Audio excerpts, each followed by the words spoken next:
1981 жылы наурызда Германияның Любек қаласының сотында Анна Бахмайер есімді кішкентай қыздың өліміне байланысты сот процесі өтті.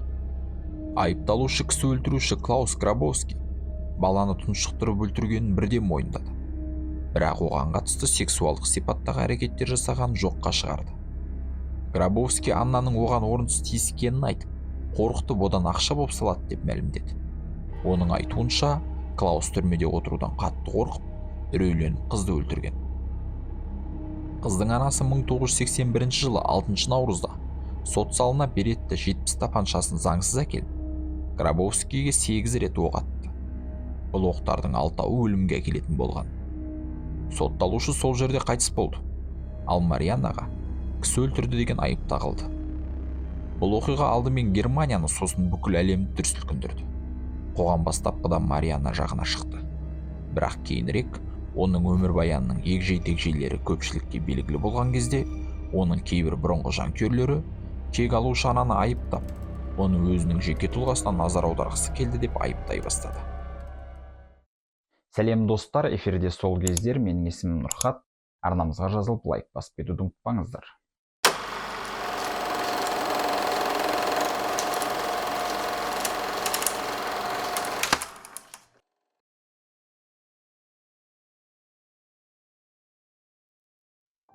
Марианна Бахмайер 1950 жылы 3 маусымда Батыс Германияның Сарштедт шағын қаласында дүниеге келген. Оның әкесі бұрын Waffen SS-те қызмет еткен және жұмсақ тілмен айтқанда мейірімсіз адам болған. Ол өзінің жеке кәсібін шағын барды ашуға қол жеткізсе де, оған ол тыныштық пен қуаныш әкелмеді. Ол тез арада маскүнем болды және әйелі мен қызын маскүнемдікпен ұрып соқты. Сондықтан Марианнаның анасы онымен ажырасқаны таңғаларлық емес. Көп ұзамай Марианнаның анасы қайта тұрмысқа шықты. Бірақ оның таңдаған адам дәл сол авторитарлық абьюзер болды. Дегенмен оның алдыңғы күйеуінен сәл артықшылығы болды. Ол ішпейтін еді. Марианна өгей әкесін әке деп атады. Өте әдемі қыз болып өсті. Оның ата-анасы оны актриса немесе модель болады деп үміттенген. Марианна 9 жасында көршісінің жыныстық зорлық-зомбылығына ұшырады. Анасы мен өгей әкесі ұяттан қорқып, полицияға арызданбады. Психологиялық ауру жарақат алған қызды үндемеу үшін сый-сияпаттар жаудырды. Кейде қорқытқан кездері де болған. Жалпы Марианнаның мазасыз жасөспірімге айналуы ғажап емес. Өгей әкесі оның зейіні мен өзін-өзі ұстай алмайтынын айтты. Анасы өгей әкесінің жағына шықты. Жағдай шиеленісе түсті. Ал бойжеткен небәрі 15 жаста болғанда, не өзі үйден кетіп қалды, не қуып жіберді, нәтижесі бірдей болды. Ақшасыз, білімсіз бала көшеде қалды. Баратын жер болмады. Сондықтан Марианна хиппилер қауымына қосылды. Еркін махаббат атмосферасындағы өмір және марихуана түтіні бекер болған жоқ. Және 16 жасында Марианна бала туды. Ол ана болуға дайын болмағандықтан жаңа туған қызын асырап алуға берді. 18 жасында қыз серіктесінен қайтадан жүкті болды. Жаңалықты білген жігіт бірден ғайып болды. Марианнаның өзі қоныстанып, үлгілі ана болуды жоспарлады ма белгісіз, бірақ қорқынышты оқиға болды. Босанар алдында жас әйел зорланды. Марианна оны қорлаған адамды сотқа берді. Бірақ сот зорлаушының жағына шықты. Ол жәбірленуші оны зорлық-зомбылыққа итермеледі деп мәлімдеді. Және олар оған сенді. Зорлаушы шартты түрде сотталды. Әйел екінші қызын да басқа отбасына берді. 22 жасында Марианна Любекке қоныстанды. Ол Типасса барында жұмыс істеді. Бұл жерде дереккөздер бір-біріне қайшы келеді. Кейбіреулер Бахмайер бульвардың иесі екенін айтады, басқалары оны жай даяшы деп атайды. Қалай болғанда да Марианна осы бардың қызметкерлерінің бірі Кристиан Бертельтпен қарым-қатынаста болды. Нәтижесінде 3-ші рет жүкті болды. Баланың әкесі дәстүр бойынша әке болатынын білген шақта ғайып болды. Марианна ойланып, ол кәмелетке толған әйел. Бұл оның 3-ші жүктілігі. Оның жұмысы жақсы табыс әкеледі. Сондықтан неге баланы қалдырмасқа деп шешті.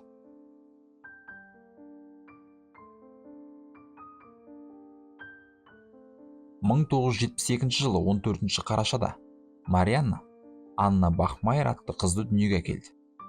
Осыдан кейін Марианна енді бала көтермеуді шешті.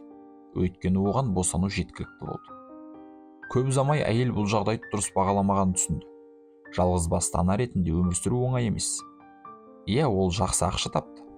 Бірақ ол үшін баламен үйде отырмай жұмыс істеуге тура келді. Марианна күтушінің де жалдай алмады. Лайықты маман жалақысының көп бөлігін алады. Сондықтан әйел баласын өзімен бірге жұмысқа алып кетеді. Анна барда өсті. Негізінде көптеген балалар жұмыста анасымен бірге өседі. Бірақ бәрібір пап бала үшін ең қолайлы орын емес. Марианна бәрін түсінді. Ол бұл уақытша нәрсе деп үміттенді. Анна өсе берді, анасының уайымы басылмады. Жалақысы көбеймеді. Сондықтан қыз үнемі анасымен жұмыста болуды жалғастырды. Бар түстен түн ортасына дейін жұмыс істеді. Жұмыстан кейін Марианна ұйықтайтын. Ал балалары барлар Аннаның анасынан әлдеқайда ерте оянатын түсінеді. Бұл кезде қыз өз еркімен қалатын. Ол қолынан келгенін жеп, барын салып ойнап, анасын мазаламауға тырысты. Марианна қамқор ана болу үшін барын салды. Бірақ оның білімін ескерсек, ол мұны қалай істеу керектігін түсінбеді. Анна 6 жаста болды. Ол әлі барда уақыт өткізетін. Үй тапсырмасын сирек орындайтын. Мас төбелескендерді үнемі көретін. Ал анасы одан ересек адамдар сияқты жауапкершілікті талап етеді. Өзің тамақтан, өзің ойна, үй тапсырмасын өзің жаса. Марианна қызына жиі ұрсатын. Әрине ұрмайтын, бірақ содан кейін өзін кінәлі сезінетін. Кейде ол бала проблемалық ортада өспеу үшін Аннаны басқа отбасына беру туралы ойлады. Алайда қиындықтарға қарамастан, достары мен көршілері Аннаны мейірімді, көңілді және белсенді бала ретінде сипаттады.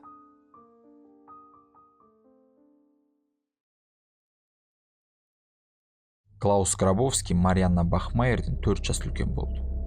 Ол неміс полиция органдарының қызметкерлеріне жақсы таныс еді. Және ол ұзақ уақыт бойы соттан жалтарып жүрген. 1973 жылы Грабовский алғаш рет баланы 6 жасар қызды ұрламақ болды. Бақытымызға орай, ол іс сәтсіздікке ұшырады. Нәресте айғайлап қатты бұралғаны сонша, қылмыскер қорқып, оны жібере салған. Ұрлауға әрекет жасаған үшін ол тек 1 жыл шартты түрде бас бостандығынан айырылды. 1975 жылы Грабовский 9 жасар 2 қызға шабуыл жасап зорлады. Айта кету керек, Клаус ізін жасыруға өте нашар болды. Және ол өте тез ұсталды. Оны ауыр жаза күтіп тұрды.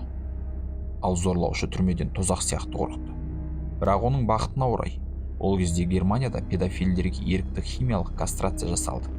Шараның мәні қылмыскер жазаны айтарлықтай жеңілдету үшін либидоны толығымен басатын дәрілерді қабылдауға міндетті болды. Грабовский түрмеге түспеді. Ол психиатриялық ауруханаға жіберілді және көп ұзамай босатылды. 1976 жылдан 1978 жылға дейін Клаус химиялық кастрация препараттарын қабылдаған. Ал 1978 жылы Грабовский емделу курсын тоқтату туралы өтініш берді. Ол кәмелетке толмағандарға бұдан былай тартылмайтынын және жалпы ол өзіне әйел тапқанын, олар жақын арада үйленетінін және адам сияқты махаббатпен айналысқысы келетінін айтты. Германияның адамгершілікке толы құқық қорғау жүйесі қылмыскерге түсіністік танытты. 1980 жылы Клаус Грабовский Марианна Бахмайермен көрші тұрды. Ол қасапханада жұмыс істеді. Өзін тыныш әрі мейірімді ұстады және Аннаға мысықтармен жиі ойнауға мүмкіндік берді. Марианна әрине оның өткенін білмеді.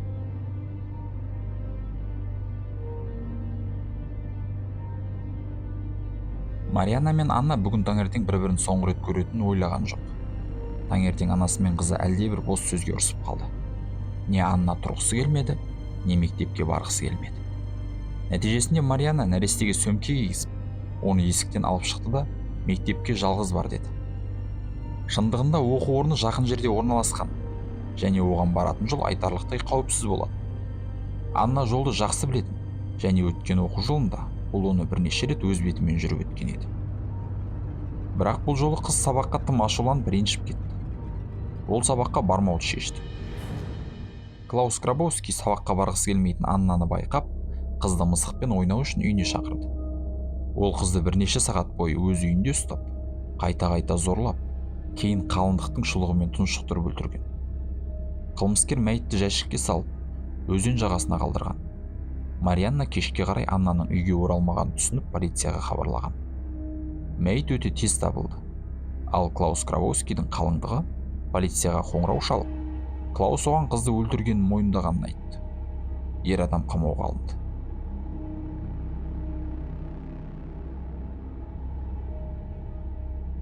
Клаус жоғарыда айтқанымыздай, қызды өлтіргенін жоққа шығармады. Бірақ ол өзін қорғағысы келді ме? немесе адвокаттар оған кеңес берді ме? Қысқасы, Гробовский Аннаның азғын бопсалаушы екен. Оның оған істеген ұнағанын айтты. Ол үндемеу үшін ақша алғысы келгенін айтқан. Қылмыскер осы сандырақтарды айтып, іс жүзінде Марианнаны мазақ етті. Әрине, адвокаттар судьялардың 7 жасар бала азғындады дегенге сенбейтінін түсінді. Бірақ қорғаушылар мұны тіпті айыпталушының пайдасына айналдыруға тырысты. Олар оны химиялық кастрациядан және оны алып тастаудан туындаған ауыр гормоналды теңгерімсіздіктен зардап шегетін психикалық ауру адам ретінде көрсетуге тырысты.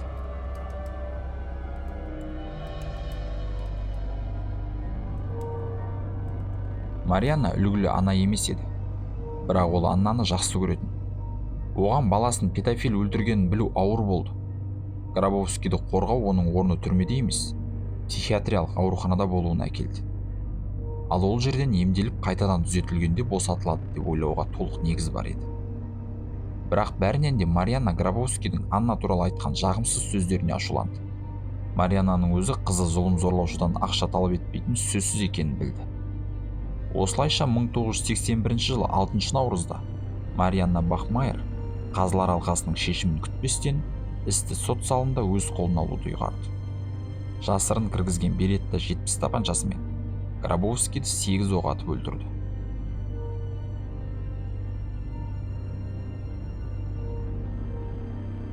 Кісі өлтіргеннен кейін Марианна өз еркімен полицияға тапаншасын беріп, былай деді: "Мен оны өлтіргім келді. Мына шошқаның бетінен атқым келді. Өкінішке орай оның артынан атуға тура келді. Мен ол өлді деп үміттенемін." Әйелге қасақана кісі өлтірді деген айып тағылды. Бұл іс жүзінде өмір бойына бас бостандығынан айырылды. Жұртшылық ашу-ызаға берілді. Біріншіден, оның қолынан қаза тапқан Гробовскийге жанашырлық танытқандар аз. Екіншіден, көптеген адамдар Аннаның сезімін түсіне алды. Үшіншіден, Марианна өмір бойына бас бостандығынан айырылады дегенге ешкім келіспеді. Ал талай баланың тағдырын аяқ асты еткен Гробовский қайта-қайта соттан құтылып еді. Адамдар адвокаттарға ақша жинай бастады. Марианнаның қорғанысы ойға келмейтін нәрсені жеңді. Олар әйелдің депрессиядан зардап шеккенін дәлелдеді. Өзін өзі өлтіру үшін мылтық сатып алды. Ал 6 наурызда ол кенеттен шешімін өзгертіп, алдымен кек алуды шешті. Сот Марианна Бахмайерді қызулықпен жасалған қасақана кісі өлтіруіне кінәлі деп тауып, 6 жылға бас бостандығынан айырды.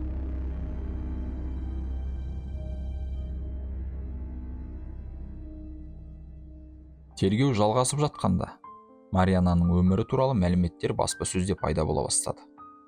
Оған дейін кек алушының жағында болған жұртшылық, қылмысты Марианна өзі қоздырды ма? Ол қызына жөнсіз қарады. Онымен жанжалдасып, алғашқы 2 баласын мүлде тастап кетті. Марианна Бахмайер тәп-тәуір ханым болып, қызын қолынан ұстап мектепке апарғанда ол Аннаны өлтірер ме еді?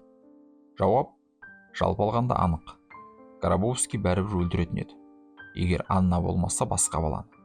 Клаустың кішкентай қыздың көңілінен шығу үшін әлеуметтік дағдылары жеткілікті болды.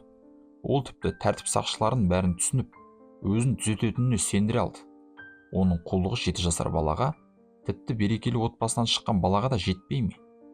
Марианна Бахмайерге келетін болсақ, бұл анық көрінбеуі мүмкін. Бірақ ол қызымен көбірек уақыт өткізді. Оның барар жері жоқ. Атасы мен әжесі көмектеспеді. Күтушіге ақша жоқ. Егер мектеп үйге жақын болса, балаларға әлі де жалғыз мектепке баруға рұқсат етіледі. Сондықтан ол бұл тұрғыда айыпты ештеңе жасаған жоқ. Германияда сотқа кіру ережелері қатайтылды. Марианна Бахмайер түрмеден мерзімнен бұрын босатылды. Оның оқиғасы бойынша 3 көркем және сансыз деректі фильмдер түсірілді. Марианна өзі мектеп мұғаліміне үйленіп, 1985 жылы Ганаға қоныс аударды. 5 жылдан кейін ерлі-зайыптылар ажырасып, Бахмайер Сицилияға кетті. Ұйқы безінің қатерлі ісігі диагнозы қойылғанда, Марианна Германияға оралуды шешті. Ол 1996 жылы 46 жасында қайтыс болды. Марианнаны қызы Аннаның қасына жерледі. Сіздермен болған сол кездер арнамызға жазылып, лайк басып кетуді ұмытпаңыздар.